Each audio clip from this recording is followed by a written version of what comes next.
Alors, bonjour mes frères et sœurs, mes amis. Aujourd'hui, je suis très heureuse à nouveau de vous retrouver pour vous parler d'un sujet autour des fêtes de Pâques. On approche des fêtes de Pâques.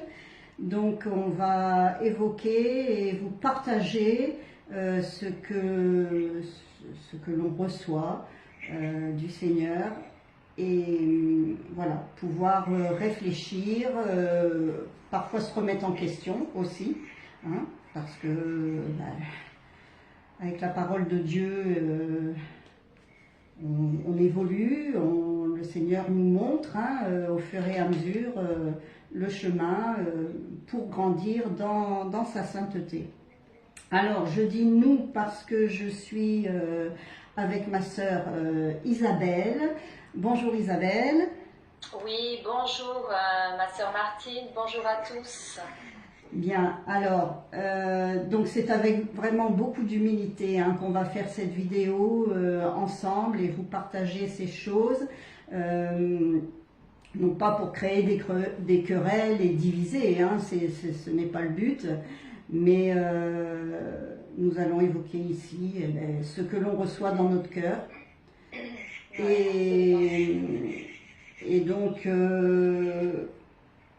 voilà, avant, je voulais faire une petite précision quand même, ma sœur Isabelle aussi, pour ce qui concerne les commentaires par rapport à nos vidéos.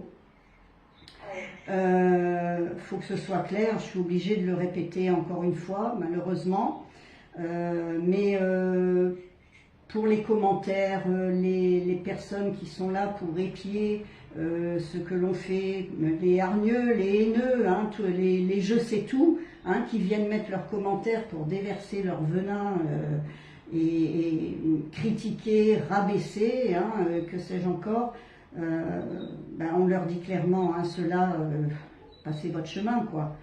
Allez vous défouler ailleurs. Il n'y a pas vraiment de place pour vous ici, pas du tout même. Donc voilà. Donc on ne demande rien à personne. Donc si ça ne plaît pas, allez voir ailleurs. Occupez-vous. Je sais pas, vous avez une vie, vous avez des choses à faire, non? Bon, donc voilà.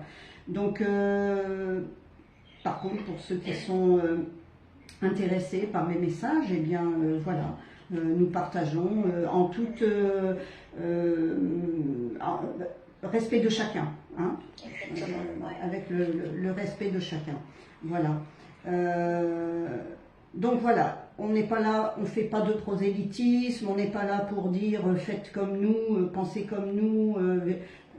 C'est voilà, on partage un sujet, chacun le médite et chacun évolue et grandit. Voilà. Au fur et à mesure, voilà, dans la vérité et la sainteté de notre Seigneur. Exactement. Voilà. Donc, maintenant, on va passer donc pour ce qui concerne donc les fêtes de la Pâque. Nous, les enfants de Dieu, on ne fait pas la Pâque, les Pâques du monde, avec les œufs, les lapins, etc. Pour nous, la Pâque, c'est tout autre chose, ma sœur. Donc voilà, on va commencer par vous lire, ma sœur, si tu veux lire pour introduire ce thème. Oui. Pardon, oui. Excuse-moi, oui. Excuse-moi ma sœur Martine, j'ai oui. juste une petite précision à apporter pour les auditeurs oui. par rapport à la Bible et ce qui est écrit dans la Bible. Oui. Il y a un passage dans la Bible où il est écrit que toute écriture est inspirée de Dieu. Et nous savons que c'est du mensonge, cette écriture. Toute écriture n'est pas inspirée de Dieu. C'est la parole qui est de Dieu. Les écrits ne sont pas de Dieu. D'ailleurs, dans la bouche de Jérémie, le Père, le Créateur, a parlé par la bouche de son saint prophète. dans chapitre 8, verset 8, où il est écrit « Comment pouvez-vous dire que nous sommes sages? La loi de l'Éternel est avec nous. C'est bien pour la fausseté que s'est mise à l'œuvre la plume mensongère des scribes. » Donc, dans la Bible, il y a des écrits mensongers. Tout n'est pas vérité. Tout n'est pas vérité. Dieu est clair avec cela. Le prophète Jérémie l'a dénoncé. Le Seigneur Jésus l'a dénoncé aussi. Et donc, on voulait rétablir cela avant de commencer. Voilà. Et nous, ce que nous proclamons, c'est la parole de vérité. C'est ça. Voilà. Voilà. Alors, voilà.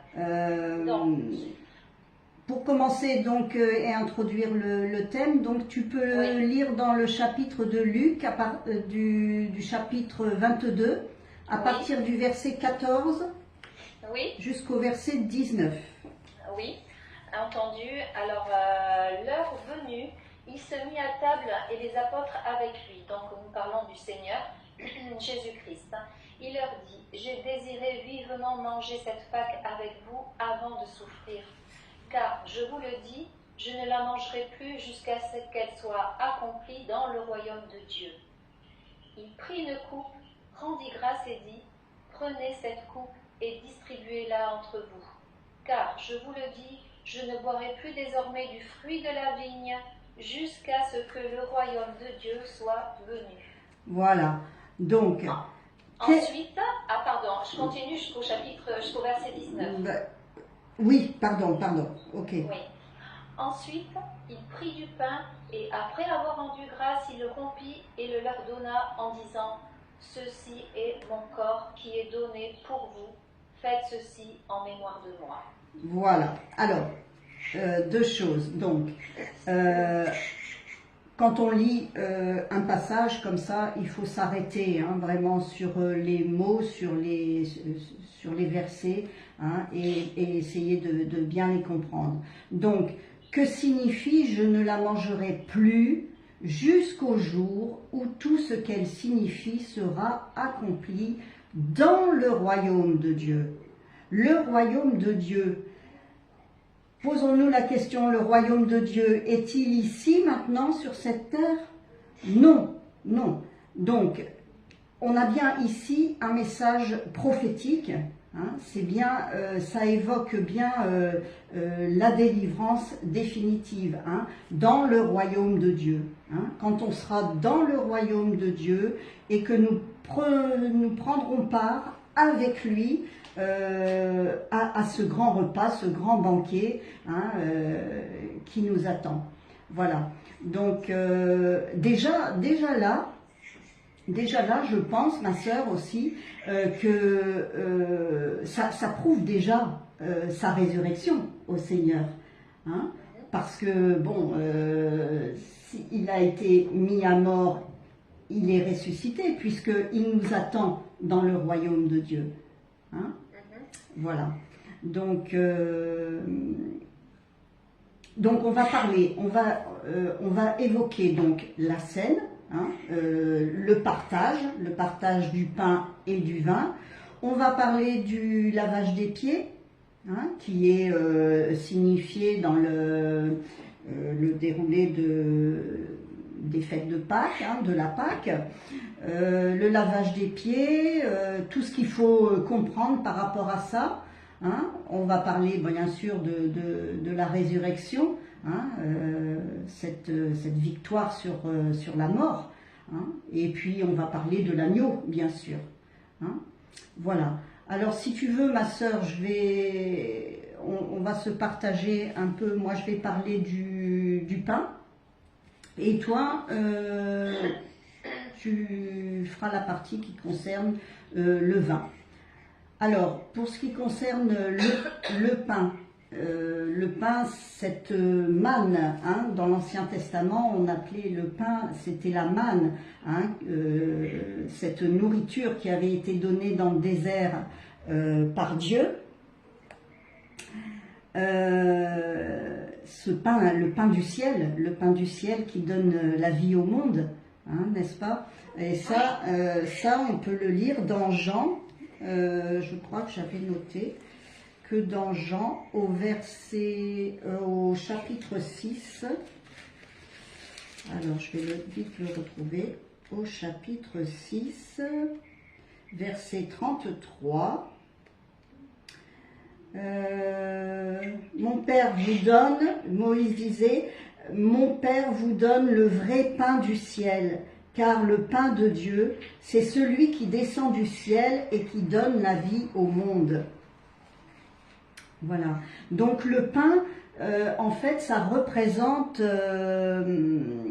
ça représente la vie, c'est la nourriture spirituelle que le Seigneur nous donne. Hein. Alors, dans la fête de Pâques, on parle du pain sans levain. Du pain sans levain, qu'est-ce que ça veut dire? Bon, ça veut dire plusieurs choses. Il y a le sens figuré et le sens propre, si on veut. Hein, le levain, c'est la levure qu'on met dans les gâteaux pour faire lever la pâte, pour faire lever le pain. Bon, ça c'est voilà, c'est matériellement palpable. Par contre, le pain avec du levain, quand on parle du levain, hein, le Seigneur il en parle.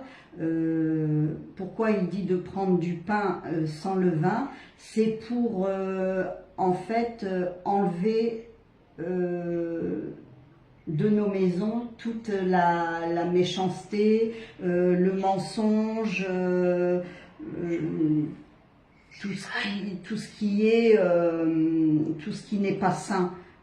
Quoi. Il nous demande, le Seigneur, par là, de nous purifier, hein, d'éliminer toute hypocrisie, toute méchanceté de nos maisons. Alors, il y a des personnes, moi j'ai connu des personnes qui, à cette période-là, eh bien, prennent vraiment au pied de la lettre ce qui était écrit, encore une fois, dans la Bible, et qui nettoient leur maison. Hein, il est écrit, vous nettoierez votre maison, il ne restera pas de levure, de levain dans vos maisons, etc. Alors on enlève tous les paquets de levure pour faire les gâteaux, etc., etc. Il faut plus qu'il y ait une miette de pain dans une miette de pain dans les tiroirs, etc. Parce que bon. Mais voilà, ça c'est c'est vraiment si vous faites ça, si vous prenez ça à ce degré-là, moi je dis que ça sert à rien. Je sais pas ce que tu en penses, ma sœur, mais ce qu'il faut, c'est quand on parle d'enlever le levain de vos maisons, la maison c'est nous, c'est ce qui habite en nous en fait. Hein, on est d'accord, c'est ça. Donc ce qu'il faut, c'est voilà, vraiment se remettre face au Seigneur et puis demander pardon, déjà se repentir, hein, de nos péchés, parfois de nos mauvaises paroles, de nos mauvaises pensées, et d'éliminer tout ça de notre maison, de chez nous, autour de nous, avec les gens que l'on côtoie, etc. Il faut vraiment être dans une bienveillance et dans voilà, un cœur sincère et pas de méchanceté, pas d'hypocrisie, pas tout ça. Hein, parce que ça, c'est ce que le Seigneur appelle le levain, hein, le levain des pharisiens. Hein, c'est la méchanceté, voilà, c'est ça. Ouais. C'est la méchanceté. Hein, donc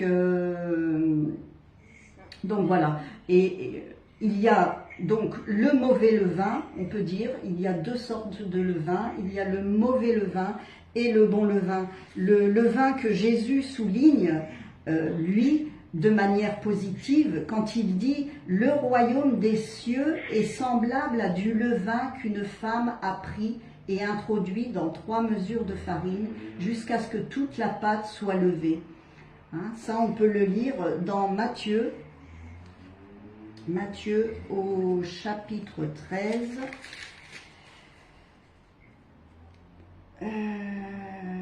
voilà, hein, concernant le levain, chapitre 13 au verset 33, il leur dit cette autre parabole. Le royaume des cieux est semblable à du levain qu'une femme a pris et a mis dans 3 mesures de farine jusqu'à ce que toute la pâte soit levée. Voilà. C'est-à-dire que bon, il faut partager, quoi. Mettre du bon levain, c'est-à-dire hein, mettre les bonnes paroles, hein, les paroles qui sortent de notre bouche, eh bien, elles vont se multiplier, elles vont lever, elles vont au fur et à mesure qu'on va les délivrer, n'est-ce pas? Enfin, je vous laisse méditer, moi, sur cette parabole, justement, hein, mais je pense que c'est le bon levain, levain de Jésus, celui qu'il apprécie, c'est celui-là. Hein, partager sa parole de vérité. D'ailleurs, la scène, c'est quoi la scène, ma sœur? C'est le partage. Hein, c'est le partage. Quand il est avec ses apôtres, il montre, voilà, il montre de partager hein, dans l'amour, hein, c'est le partage, c'est donc bon au cours de la scène, hein, bon, Jésus quand il rompt le pain, il n'est pas précisé si c'est du pain avec du levain ou sans levain, si c'est du bon pain ou si c'est du pain azime, hein, ça c'est pas signifié. Ce qu'il faut retenir, c'est que vraiment il faut se purifier, il faut partager avec un cœur sincère, hein, et ne pas propager les mensonges, les faussetés. Hein. Moi je pense que c'est ça, tout simplement. Hein.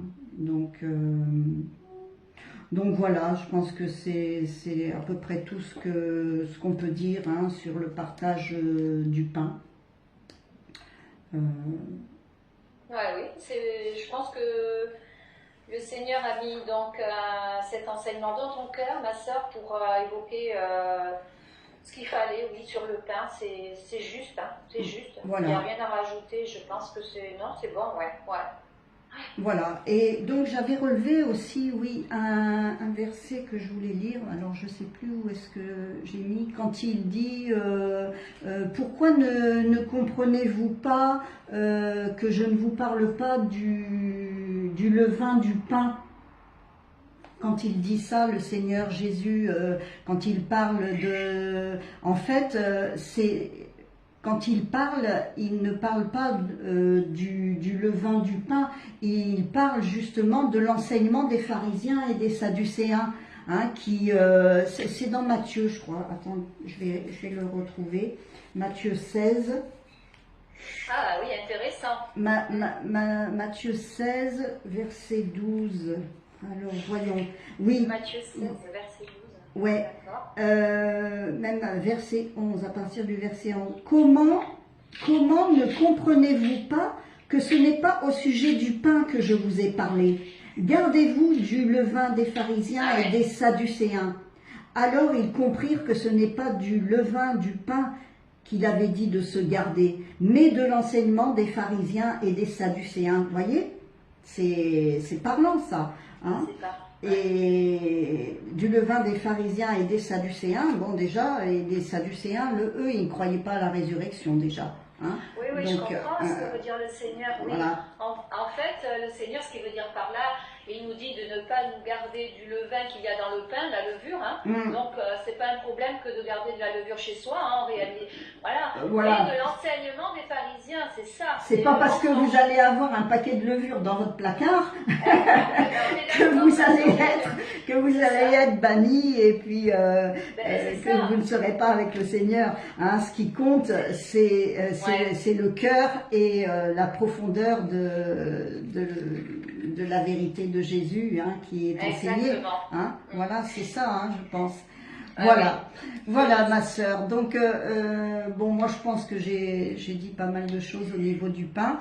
On va parler du vin C'est toi qui va évoquer ce que tu as reçu aussi dans ton cœur, ma sœur, le vin de la vigne.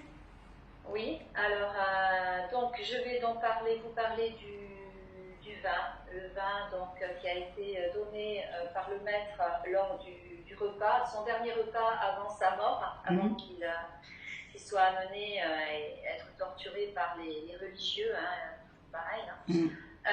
Donc je vais prendre le chapitre 15 de Jean à partir du premier verset. Le Seigneur déclare: moi, je suis le vrai cep et mon Père est le vigneron. Tout sarment qui est en moi et qui ne porte pas de fruits, il le retranche. Alors, il le retranche. Alors, j'ai mis une petite parenthèse. Le retranche, ça voudrait dire que le Père, le Créateur, retranche celui qui ne porte pas de sarment. Alors là, je mets un doute parce que Dieu est amour. Et je ne pense pas que Dieu va juger celui qui ne reste pas attaché. C'est lui-même qui se retranche par lui-même, celui qui ne reste pas attaché aux enseignements de Christ. C'est ça. Il se retranche de lui-même, hein, c'est pas le Créateur qui va le punir. Hein, exactement, hein, c'est la conséquence de ses actes, hein, c'est toujours pareil. Hein.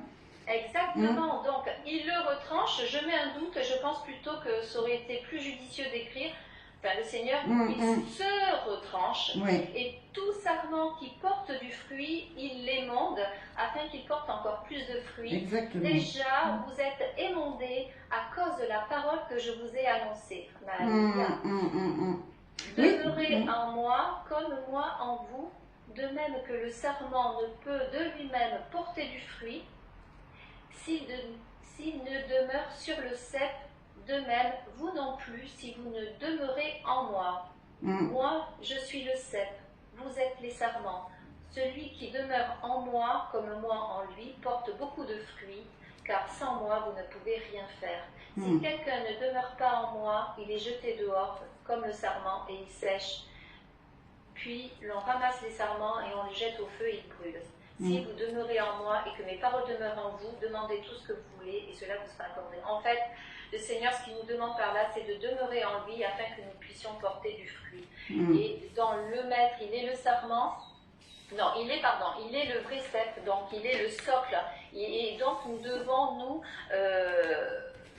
comme les sarments, nous devons être attachés au cep afin que nous puissions porter du fruit. Voilà. Et le fruit, c'est quoi? C'est le fruit de la vigne. C'est ça, c'est le sang du raisin. Le sang du raisin, oui. C'est le sang du raisin. D'ailleurs, il y a une parole dans la première alliance, dans Deutéronome, chapitre 32, verset 14, où le Père, le Créateur, il déclare: et tu buvais le sang du raisin, le vin qui fermente. Le vin qui fermente. Le sang du raisin. Le sang du raisin, c'est le vin. Et le vin, il est de couleur rouge, donc c'est pour ça que le Créateur l'associe au sang du raisin. C'est pas le sang de Jésus qui coule, qui purifie. Non, non, non, non. C'est le sang du raisin et nous sommes, nous, les sarments, nous restons attachés au cep par la grâce du Tout-Puissant. Si nous restons attachés au cep, nous portons du fruit. Et le fruit arrive à maturité, à maturation, et nous produisons du bon vin. Et comment produisons-nous du bon vin? C'est en pratiquant les commandements de Dieu. Voilà. Et les commandements de Dieu, c'est l'alliance que Dieu a fait à son peuple avec les 10 commandements qu'il a fait à son. C'est la parole de Dieu qui fait que nous produisons du fruit en pratiquant ces commandements. Voilà. Exactement. Donc le Seigneur, il fait alliance avec son peuple. D'ailleurs, la parole le dit, hein, dans Jérémie 31-33. Mais voici l'alliance que je ferai avec la maison d'Israël. Après ces jours-là, dit l'Éternel, je mettrai ma loi au-dedans d'eux, je l'écrirai dans leur cœur et je serai leur Dieu et ils seront mon peuple. Ça, c'est l'alliance qu'il fait avec son peuple, c'est l'alliance par le sang, par le sang du raisin, le fruit de la vigne. Gloire au Seigneur, merci Seigneur. ouais. Voilà. Alors Donc, nous, ma sœur, ce qu'il faut dire, c'est que justement, en parlant de ça, nous, on ne fête pas comme la plupart des gens la mort de Jésus. oui, Hein. oui, c'est vrai que Moi, la je l'ai semaine pas dernière, précisé. la semaine dernière, Ouais. je t'en ai parlé encore. J'ai reçu dans ma boîte à lettres un prospectus où, bon, c'était les témoins de Jéhovah, hein, mais il n'y a pas que les témoins de Jéhovah. Hein, il y a dans les églises protestantes, catholiques, etc. Oui, Et ouais. ils rendent un culte, ils font des conférences, ils parlent de cette fête de Pâques en célébrons la mort de Jésus. Nous, on célèbre pas sa mort, nous on célèbre sa vie, la vie qu'il donne, qu'il met en nous, sa résurrection, hein, cette victoire qu'il a eue sur la mort, justement. Hein, nous, c'est ça que l'on proclame. Exactement. Que l'on Ouais, proclame, mais ouais, nous on ne ouais. parle pas de la mort, du Non. sang qui coule, qu'on Non, a percé le maître, on lui a fait couler le sang, etc. On ne parle pas de la même chose là. Hein. On parle pas de la même chose, ma On sœur, parle est pas de la d'accord. même chose. Et Tout à fait. justement, j'ai relevé des versets dans Luc aussi, au chapitre 1, et que j'ai trouvé fabuleux. Parce que la plupart disent que par sa mort, ils ont été pardonnés de leurs péchés. Mais moi, j'ai découvert un verset merveilleux que je vais vous lire dans Luc au chapitre 1, à partir du verset, je vais lire à partir du verset 71 même, tiens, je vais aller un peu plus haut. Un sauveur qui nous délivre de nos ennemis et de la main de tous ceux qui nous haïssent. C'est ainsi qu'il manifeste sa miséricorde envers nos pères et se souvient de sa sainte alliance, selon le serment par lequel il avait juré à Abraham, notre père, de nous permettre, après que nous serions délivrés de la main de nos ennemis. Parce que ce qu'il faut se souvenir, justement, c'est que le Seigneur nous a délivrés. Hein. La Pâque, c'est ça un peu, hein, c'est la délivrance. Hein, quand il a fait sortir son peuple d'Égypte, il l'a délivré de l'esclavage. Hein, et nous, il nous a délivrés par la même occasion de nos ennemis. Hein, il nous a permis de le servir sans crainte, en marchant devant lui dans la sainteté et dans la justice tous les jours de notre vie.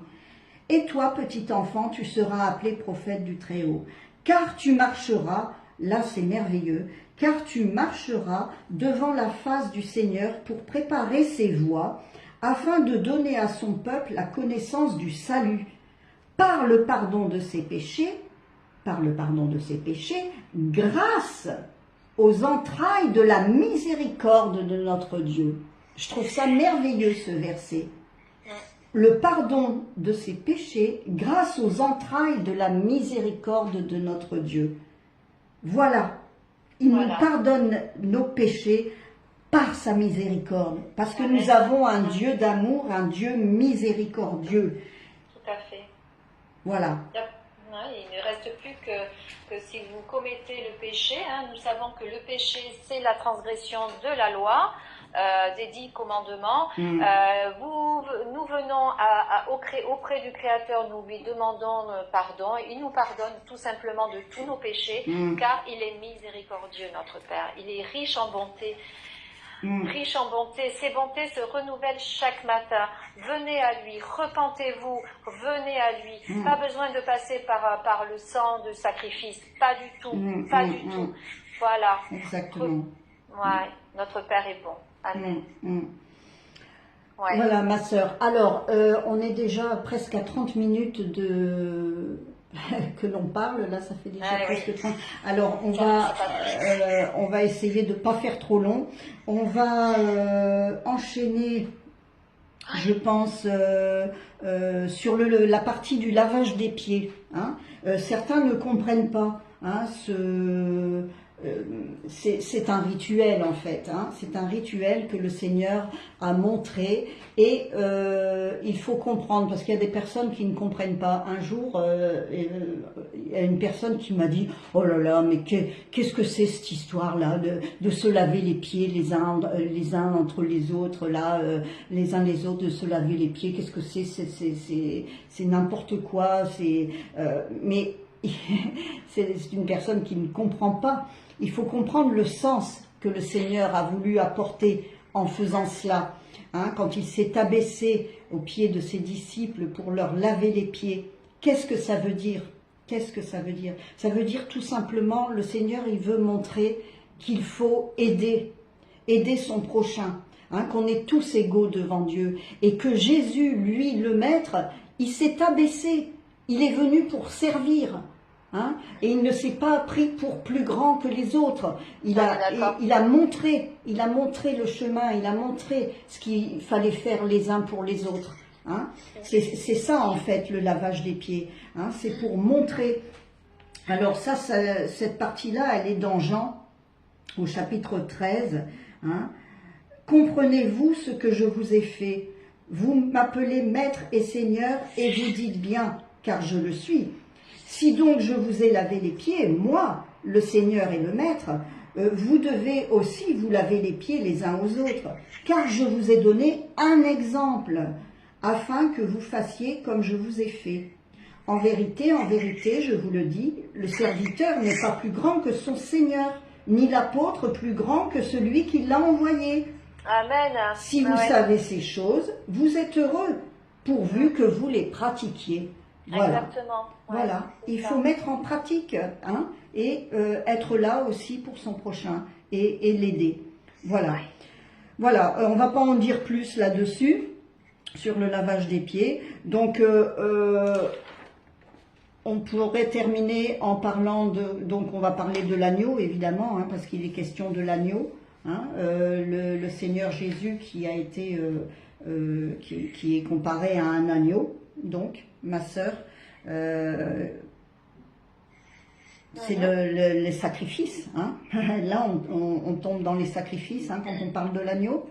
Ah oui, hein, ouais. hein, ma sœur. Donc, voilà. On peut dire simplement qu'est-ce que tu peux dire sur les sacrifices, ma sœur? Que le Seigneur... Est-ce qu'il approuve les sacrifices? De toute façon, c'est le Créateur. Il y a beaucoup de passages dans la Bible. La parole de vie, hein, on vous parle de la parole, où il est écrit que l'Éternel, il ne prend pas plaisir au sacrifice. Il n'aime pas ça.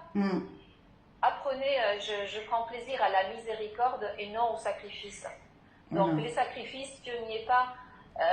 Tu ne tueras point fait partie des 10 commandements, donc on ne cessera de dire que notre Créateur n'est pas dans les sacrifices, ni animaliers et ni humains. C'est une abomination que de dire que l'agneau pascal, l'agneau immolé, que c'est une œuvre de Dieu, c'est une œuvre du mal, ça. Comprenez-le, comprenez bien ça, hein, vraiment, hein, parce que c'est pas le Créateur qui a demandé de tuer son fils, sinon, non, mais c'est n'importe quoi. Ouais. Non. Ouais. Il y a beaucoup de passages dans la Bible. Hein, beaucoup de passages dans la Bible hein, qui montrent que le Seigneur ne prend pas plaisir au sacrifice. Et les seuls sacrifices qui sont agréables à Dieu, c'est un esprit brisé. Hein. On voit ça aussi dans le psaume, hein, entre autres, hein, parce qu'il y a beaucoup de passages dans la Bible qui parlent de ce que le Seigneur approuve par rapport à ça. Hein. Dans le psaume 50, par exemple, au verset 14, « Offre pour sacrifice à Dieu des actions de grâce ou de reconnaissance. » Hein, de grâce et de reconnaissance. Voilà, là, être reconnaissant. Voilà, et par des louanges, on loue le Seigneur, on le remercie, on pratique ses commandements parce qu'on l'aime, on aime notre Père. C'est ça, quand on aime notre Père, on pratique ses commandements, on loue le Seigneur, et c'est ce que Dieu veut. Voilà. Et au verset 23, il est écrit « Celui qui offre pour sacrifice des actions de grâce me glorifie. Ah oui. Et à celui qui veille sur sa voie, je ferai voir le salut de Dieu. Ouais. Voilà comment on a le salut de Dieu. Hein? Celui qui veille sur sa voie, je ferai voir le salut de Dieu. Voilà. Donc voilà. Pour être sauvé, il faut pas tuer l'agneau, égorger l'agneau et puis manger voilà, tuer l'agneau avec plaisir, etc. Et puis pour dire d'être pardonné des péchés et être sauvé, ce qu'il faut, c'est être reconnaissant. Hein, face à Dieu, demander pardon, voilà, se repentir, hein, faire des actions de grâce, hein, et le Seigneur, si on suit sa voie, eh bien, il nous fera entrer dans le royaume, dans son royaume, pour ce fameux banquet, hein, ce fameux banquet auquel nous participerons avec lui. Hein, voilà ma sœur, je pense qu'on a dit pas mal de choses, hein, on pourrait en parler des heures, hein, il y a encore plein de choses à dire, on pourrait parler, développer encore davantage. Hein. Là, voilà, j'avais relevé donc aussi dans 1 Samuel, hein, au verset 15, que l'obéissance vaut mieux que les sacrifices. Hein, l'observation de sa parole, voilà. Oui. Donc on peut pendant des heures, on pourrait parler de tout ça, mais bon, on a déjà beaucoup parlé, et donc je voulais moi, par exemple, juste pour finir, conclure par un psaume. Alors attends, je vais le retrouver. C'est le psaume 107. Oui, voilà, le psaume 107. Alors, psaume 107. Alors, je vais pas le lire entièrement, mais j'ai souligné quelques versets. Alors, ce qu'il faut, c'est donc ça parle donc de la grâce divine en faveur des rachetés. Hein. Louez l'Éternel car il est bon, car sa miséricorde dure à toujours. Qu'ainsi disent les rachetés de l'Éternel, ceux qu'il a délivrés de la main de l'ennemi, et qu'il a rassemblés de tous les pays, de l'Orient et de l'Occident, du Nord et de la mer. Qu'ils louent l'Éternel pour sa bonté. Hein? On pourrait dire, louons l'Éternel pour sa bonté. Hein? Louons l'Éternel pour sa bonté et pour ses merveilles en faveur des fils de l'homme. Car il a satisfait l'âme altérée, il a comblé de bien l'âme affamée. Et il rompit leurs liens. Louons l'Éternel pour sa bonté. Voilà, hein, je pense que c'est le mot de la fin. Hein. Louons l'Éternel, soyons reconnaissants. Exactement. Hein. Voilà. Ouais. Ma sœur, tu voulais ajouter quelque chose? Non, je crois que on va finir là-dessus. Hein, je pense que c'est bon. Et voilà. Alors, mes frères et sœurs, méditez sur toutes ces choses. Hein, vraiment. Remplissez-vous de la parole de vérité, hein, et laissez les mensonges de côté. Hein. Il est facile de discerner, hein, le bon du mauvais. Hein. Il faut juste vraiment se mettre face au Seigneur et puis demander au Seigneur. Hein. Et il nous donne, hein, le Seigneur, il nous remplit. Hein. Voilà. On termine pour aujourd'hui. Merci à tous pour votre écoute. Méditez sur ces choses et puis soyez bénis. À bientôt. Au revoir ma sœur Isabelle. Merci pour ce partage. Merci. Et merci à toi, Sois bénie. Notre sœur, et puis merci à vous tous qui nous écoutez et que les paroles qui ont été dites prennent racine en vous et produisent du fruit. Restons attachés au cep, mes amis. Voilà. Merci ma sœur, merci, soyez bénis, au revoir. Soyez bénis, au revoir.